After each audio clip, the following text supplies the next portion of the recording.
कार्य समिति की बैठक प्रारंभ हुई है। आवाज नहीं आ रही है?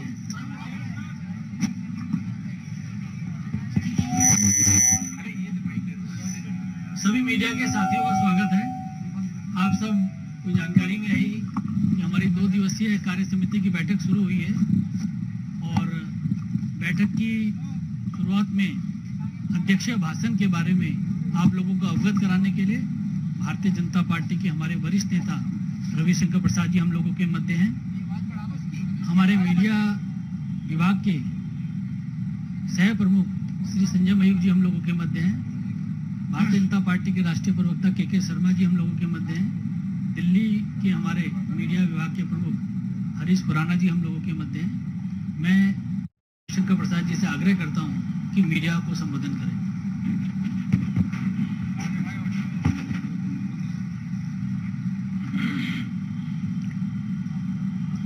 मित्र अनिल बलूनी जी, संजय मयूख जी, श्री के शर्मा, श्री खुराना जी, सभी पत्रकार मित्रों को नमस्कार।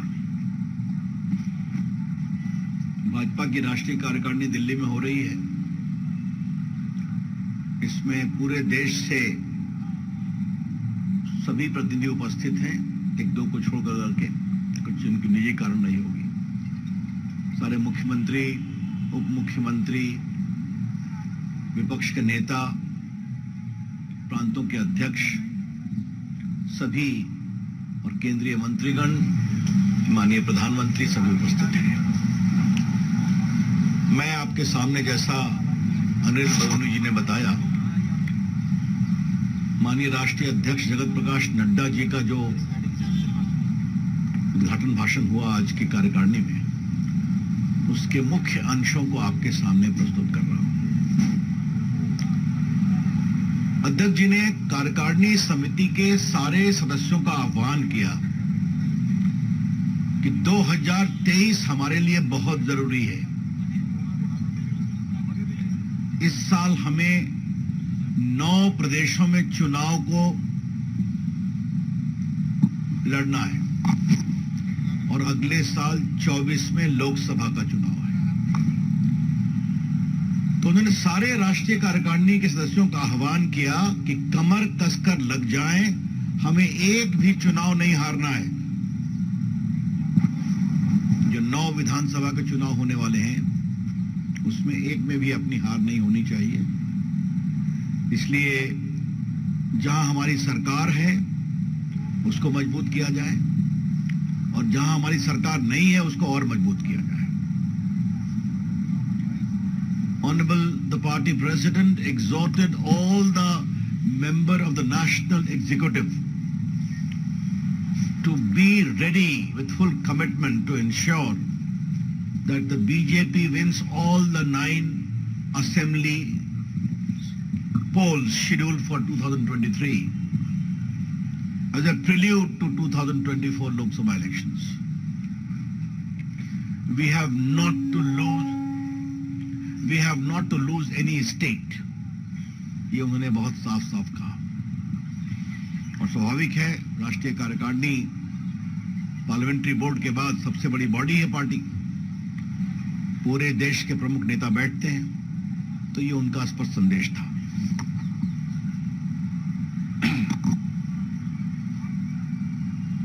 आपको मालूम है कि अध्यक्ष जी का एक और निर्देश पहले हुआ था, जिसकी रूपरेखा माननीय प्रधानमंत्री जी ने स्वयं दी थी कि हमें कमजोर बूथों को ठीक करना है और 72,000 बूथ आइडेंटिफाई किए गए थे।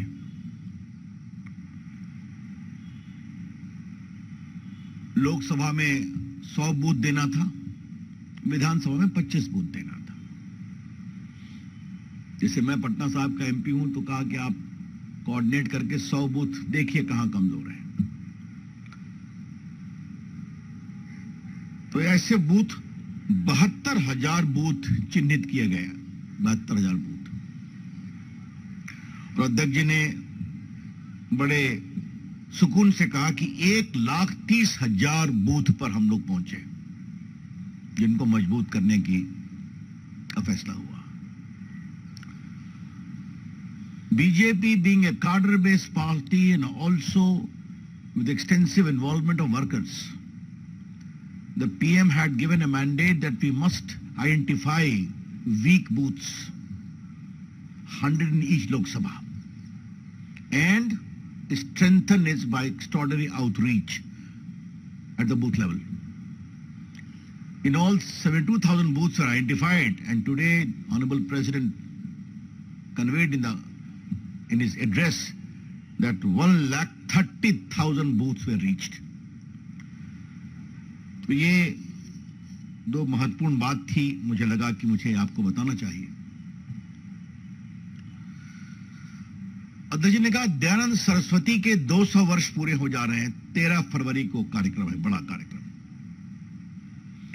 और ये कार्यक्रम बड़े स्तर पर बनाया जाएगा। सरकार का भी सहयोग रहेगा, प्रोत्साहन रहेगा। संभवतः प्रधानमंत्री भी जाएंगे इसमें। उन्होंने दयानंद सरस्वती के 2-3 उपदेशों को याद दिलाया, जिसका सबसे प्रमुख था अंतिम स्तर पर खड़े व्यक्ति की चिंता होनी चाहिए। The last mile marginalized man, individual must be addressed, his concerns must be addressed. और इसी क्रम में उन्होंने बताया कि किस तरह से प्रधानमंत्री नरेंद्र मोदी की अगुवाई में अंतिम पंक्ति में बैठे हुए व्यक्ति की बड़ी चिंता की गई है,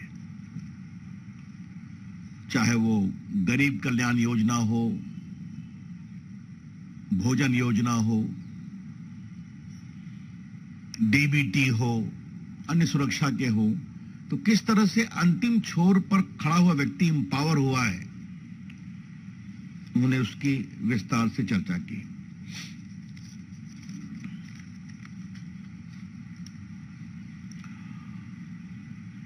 अध्यक्ष जी ने 15 अगस्त को लाल किले पर माननीय प्रधानमंत्री जी ने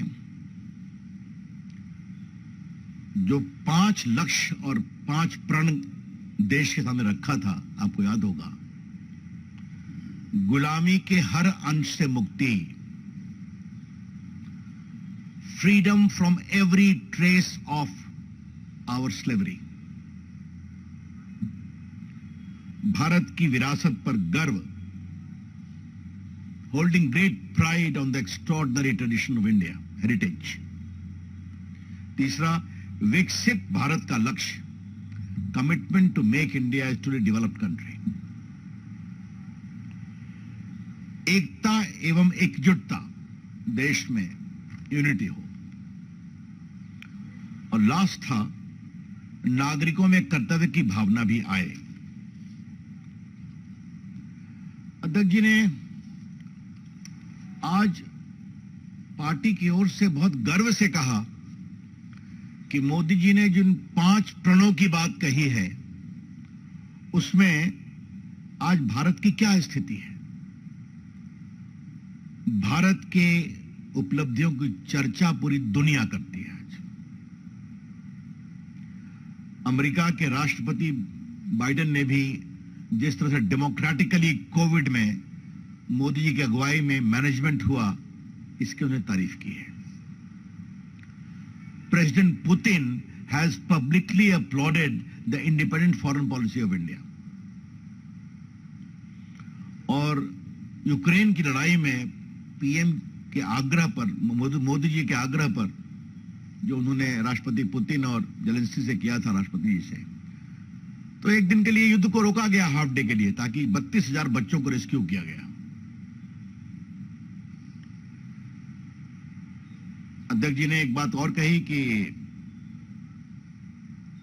अगर भारत का अतीत देखें तो टेटनस का टीका हो, पोलियो का टीका हो, मीजल्स का टीका हो, उसको आने में कितने समय लगते थे।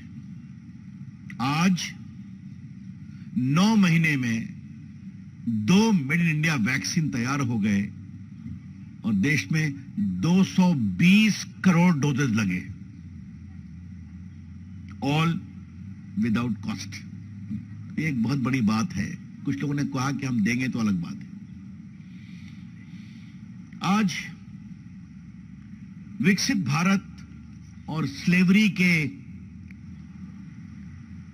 जो पूरे दुर्भाग्यपूर्ण अतीत को समाप्त करना है, उसका सबसे बड़ा प्रतिमान है राजपथ की जगह कर्तव्य पथ।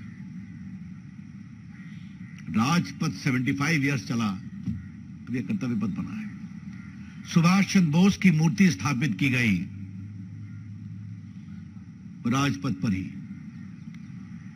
केवड़िया में सरदार पटेल की चर्चा तो हम लोग कर चुके हैं, लेकिन आज जिस तरीके से पूरा चला, तो मुझे लगा कि अध्यक्ष जी ने कहा कि ये चर्चा जरूर हमें करनी चाहिए कि हम अपने गुलामी के अतीत से आगे बढ़ रहे हैं। इसी में अध्यक्ष जी ने यह भी कहा कि भारत अपनी परंपरा पर गर्व करे, अपनी विरासत पर गर्व करे। तो आपने देखा किस तरह से काशी का कॉरिडोर बना, विश्वनाथ जी का मंदिर, वहां पर सम्मान किया गया महारानी अहिल्याबाई होलकर को भी और महाराजा रणजीत सिंह को भी, जिनकी भूमिका थी। तो चाहे केदारनाथ हो तो बद्रीनाथ हो, तो अभी जिस तरह से वो गए और उज्जैन में महाकाल का कॉरिडोर की उद्घाटन किया और प्रभु राम का मंदिर बन रहा है। तो आज भारत के हेरिटेज को आगे बढ़ाने के लिए हर काम हो रहा है, इस पर देश को गर्व हो। ये माननीय अध्यक्ष जी ने एक बहुत बड़ी बात कही। आगे उन्होंने बताया कि आज भारत का कंक्रीट अचीवमेंट्स क्या है। India has become the 5th biggest economy of the world, surpassing even England. Bharat mobile production की दुनिया में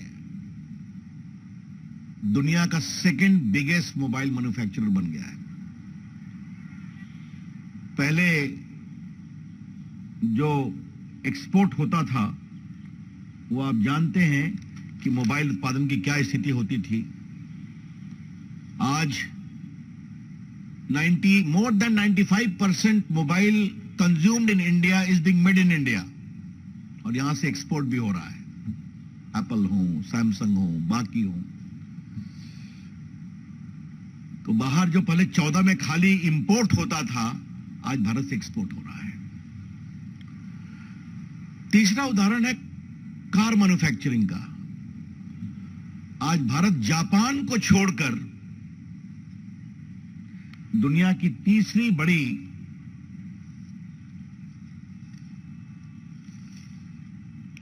ऑटोमोबाइल मैन्युफैक्चरिंग कंट्री बन गया है। स्टार्टअप में वर्ल्ड का 4th है। ये सब बातें वही कही जा रही हैं जो 14 में मोदी जी के आने के बाद हुआ कि भारत को विकसित बनाना है और भारत का सम्मान करना है। तो कोई पहले की बात नहीं कही जा रही है। तो वंदे भारत एक्सप्रेस देख लीजिए, मेड इन इंडिया रोज चल रही है नए नए जगह पर। कल ही पीएम ने उद्घाटन किया उसका। वंदे भारत कहां बनती है? जो चेन्नई में बनती है और कुछ राजस्थान में बनती है।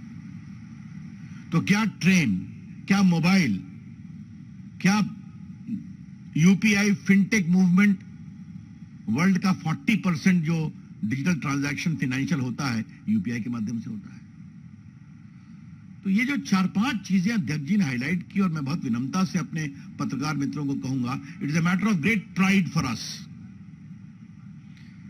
जस्ट टू रिपीट, भारत की अर्थव्यवस्था आज इंग्लैंड से आगे निकल गई, 5th बिगेस्ट इकोनॉमी। भारत का मोबाइल मैन्युफैक्चरिंग दुनिया का 2nd हो गया। भारत का ऑटोमोबाइल मैन्युफैक्चरिंग दुनिया का 3rd हो गया। भारत का fintech movement 40% digital payment, Bharat made in India. तो मेड इन इंडिया के प्रति आह्वान और एक विकसित भारत बढ़ने की ओर का संकल्प वो दिखाई पड़ता है। तो अध्यक्ष जी ने उसका बहुत से, हाँ, उन्होंने एक और बात कही, डिफेंस डील।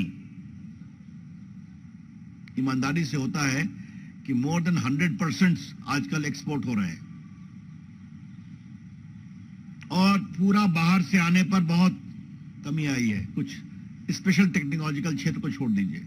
और पहले क्या था, every defense deal has a deal within it with commission as the court.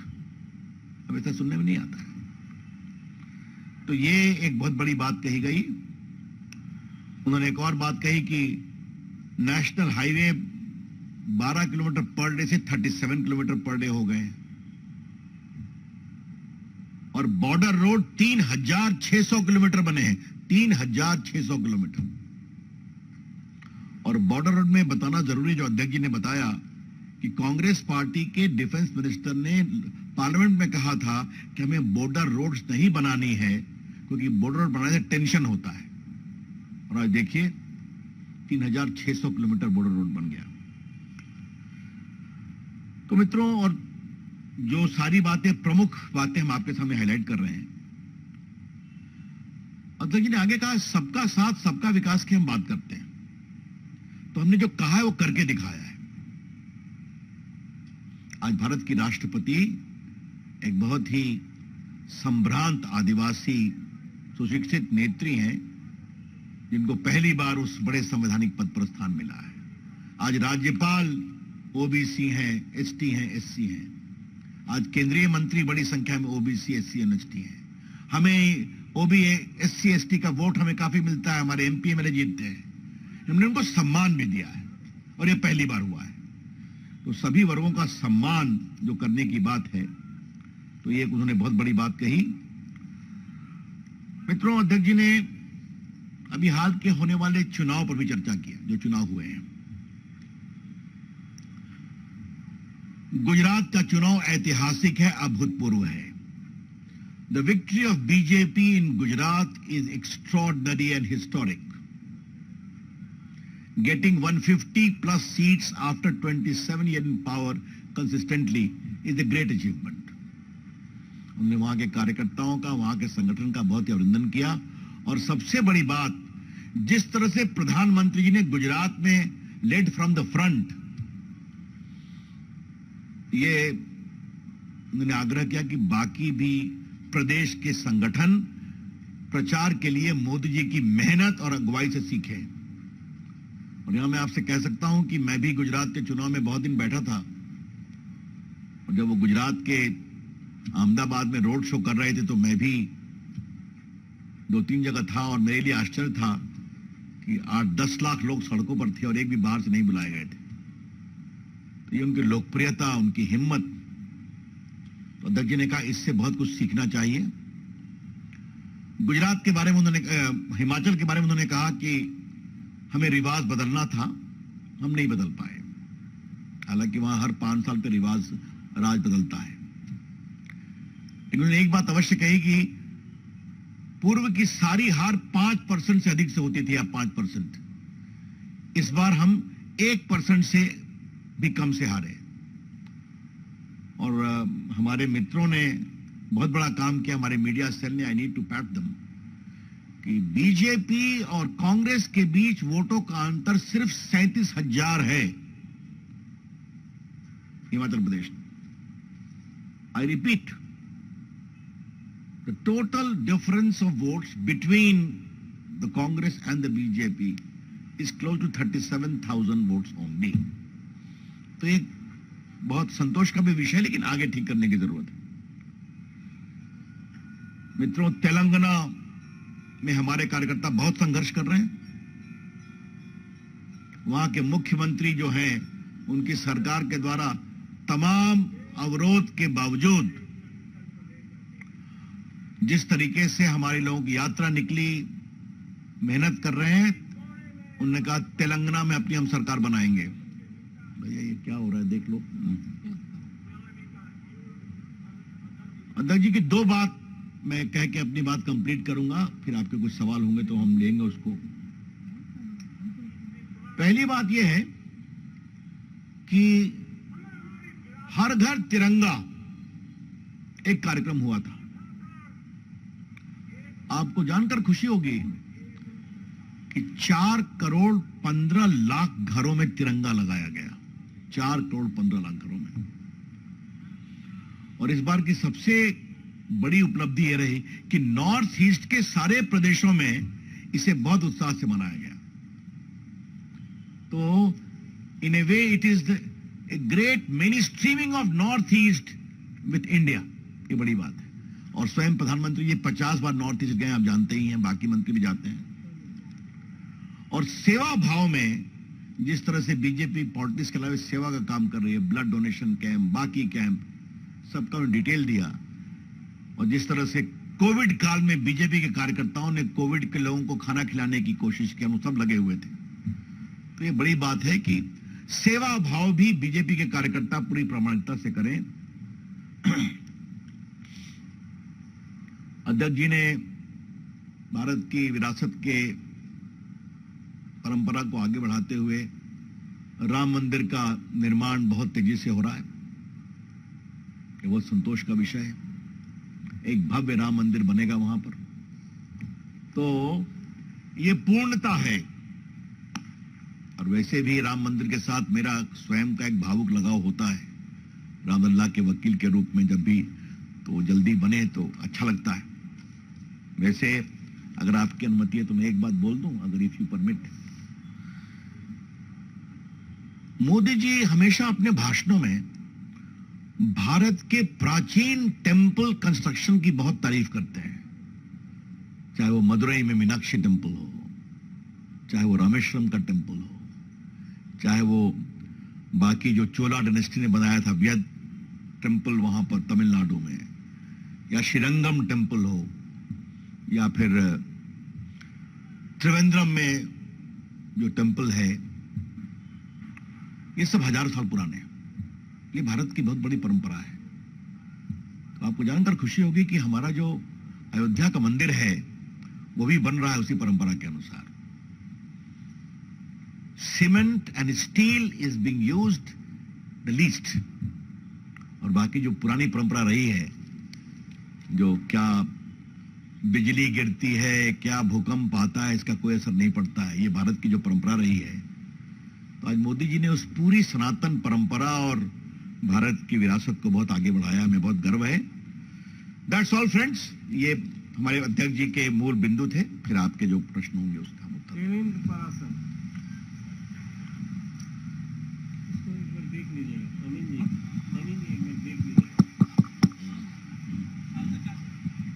अध्यक्ष जी के संबोधन में जो अच्छी बातें थी वो तो आपने बताई। कुछ चैलेंजेस भी उन्होंने बताए होंगे नेचुरली कि ये चैलेंजेस हमारे लिए आ गए हैं, वो क्या था?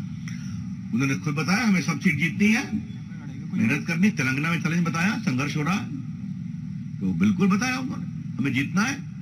तो उपलब्धियों को भी बताया, चैलेंज को भी बताया। और चैलेंज है कि हमें 23 में 9 प्रदेशों में विधानसभा के चुनाव को जीतना है। तो सारे कार्यकारिणी के एक एक सदस्य कमर कसे, एक एक संगठन कमर कसे, प्रदेश कमर कसे। और हमारे प्रधानमंत्री जी इतनी मेहनत करते हैं, देश भर में घूमते हैं, पूरा देश उनके नेतृत्व पर आस्था करता है। तो इतनी बड़ी हमारे पास पूंजी है, तुम और मेहनत करें तो जीतें। Sir, when you talked about Gujarat, you said... I did not talk. No, Adhyaksh ji talked. Okay, Be very clear. when you refer to Adhyaksh ji's reference to Gujarat, you said that, he had a special message. Special is something I said. You said that, the all other state units will have to follow. What were those measures or the steps that Gujarat unit had taken that you wanted to... First of all, Liz, being a very experienced journalist, either you or Devendra Parashar, you must know it. It is not my press conference. I am just here to convey what Honorable the President has stated.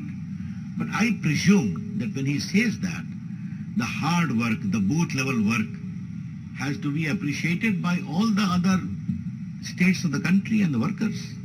And you do it.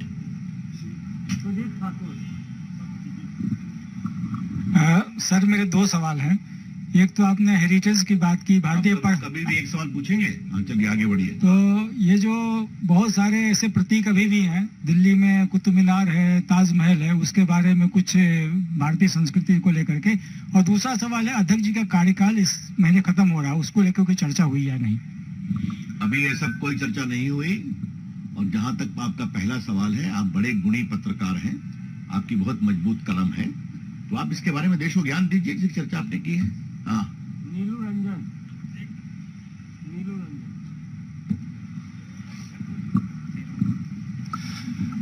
Sir आपने कहा कि 1,30,000 बूथों तक पहुंचे हैं और उन्होंने कहा है कि सभी जीतना है चुनाव और ओबीसी एससी एसटी सभी वर्गों तक जो पहुंचा है। पिछली बार की कार्यकारिणी में प्रधानमंत्री जी ने कुछ दिया था कि वो जो अल्पसंख्यक वर्ग तक भी हमें जाना चाहिए और खासतौर पर समन्वय किया था। तो क्या अध्यक्ष जी ने आज अपने भाषण में कुछ दिशा में दिया संकेत की चर्चा होगी या कुछ होगा? सबका साथ सबका विकास का मतलब क्या होता है? पहली बात मैं ये कहना चाहूंगा। दूसरी बात हमें कहनी है कि आप देखिए बाई इलेक्शन में बीजेपी की जीत कितनी हुई है। हमारे अपने स्टेट बिहार में 2 बाई इलेक्शन हम जीते कि नहीं? गोपालगंज जीते, कुड़न्नी जीते और नीतीश बाबू तेजस्वी के साथ आने पर जीते। बाकी स्टेट्स में जो हम लोग जीते हैं बाई इलेक्शन लोकसभा विधानसभा, तो ये अपने सामने दिखाता है कि हम सबका साथ सबके विकास की बात करते हैं। और इसका बड़ा सवाल यह है कि जो हमारे मुस्लिम समाज की बात आपने की, तो मैं हमेशा कहता हूं कि हमारी सरकार सबकी चिंता करती है। वोट किसी ने दिया न दिया ये नहीं, क्योंकि हमारा संवैधानिक दायित्व है, वो हम करते हैं। ठाकुर रविंद्र सिंह जी ने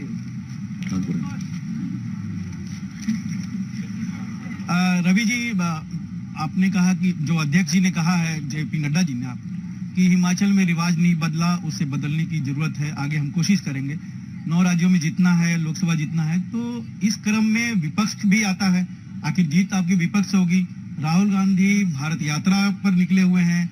त्रिपुरा में जहां चुनाव होने वाले हैं, जिसका जिक्र आपने किया, वहां पर कांग्रेस सीपीएम एक हो गए हैं। तो विपक्ष पर नड्डा जी ने क्या कहा? अगर नहीं कहा तो आप बता दीजिए कि राहुल की यात्रा और विपक्ष की एकता पर। पहली बात है कि आप तो कानून बहुत समझते हैं रविंद्र बाबू। मेरा जुरिस्डिक्शन अध्यक्ष जी के भाषण के प्रमुख बिंदुओं पर रखना है, तो आज की प्रेस मेरी अपनी नहीं है, उस पर कभी आप चर्चा करिएगा तो मैं अपनी बात करूंगा। पूनम पांडे। सर, आपने बूथ मजबूत करने की बात की, जो अध्यक्ष जी ने ऑफ कोर्स अपने स्पीच में बोला कि पहले 72,000 बूथों की पहचान हुई थी और अब 1,30,000 बूथों तक पहुंच वहां गए तक हम हैं। पहुंचे। 72,000 में जाना था, पहुंचे 1,30,000। यानी वो 72,000 बूथ कवर होके और आगे चलेगा। संजय शर्मा लोकमत। वो कौन है? देखो ये देखो ये संजय सर, रवि सर, मेरा सवाल सर, अध्यक्ष जी ने जो अपने भाषण में जो उल्लेख किया है डिफेंस डील के बारे में, कि अब डिफेंस डील होती लेकिन कोई कमीशन खोरी नहीं होती, क्या यह सीधा सीधा अटैक हम माने इसको कांग्रेस पार्टी पर, यूपी सरकार पर? मेरा खाली कहना यह है कि बताने की जरूरत है क्या? राफेल में कोर्ट में भी चले गए ना, हैं? और राफेल डील में हम लोगों ने बहुत आपसे चर्चा की थी किस तरह से भारत की वायुसेना को ये प्लेन नहीं मिलने दिया गया। क्यों? कौन सी ताकतें थी जो रोक रही थी इस डील को? तो UPA means defence deal, deal with in deals, ये है कहानी। स्मृति का रामचंद्रन। ये क्या बोलना है? नहीं छोड़ो। सर, पिछले 8-9 साल में बीजेपी के काफी सारे एलाइज के साथ रिलेशंस खराब हुए हैं, एलाइज छोड़ कर गए हैं एनडीए। इस पे कोई डिस्कशन हुआ कि गोइंग फॉरवर्ड आपके एलाइज के साथ क्या रिलेशंस रहेंगे? आज उद्घाटन सत्र है ना, तो उनका उद्घाटन भाषण है। हम अपने एलाइज को नहीं छोड़ते। Let me put the record straight. Akali Dal ने खुद छोड़ा हमें, नीतीश बाबू हमें खुद छोड़कर चले गए। तो हम अपने कार्यों, अपने एलाइज का पूरा सम्मान करते हैं, लेकिन जो सुनहरे ख्वाब की दुनिया में पारा बदलते हैं, उनको भविष्य जनता बताएगी। बहुत बहुत धन्यवाद। धन्यवाद।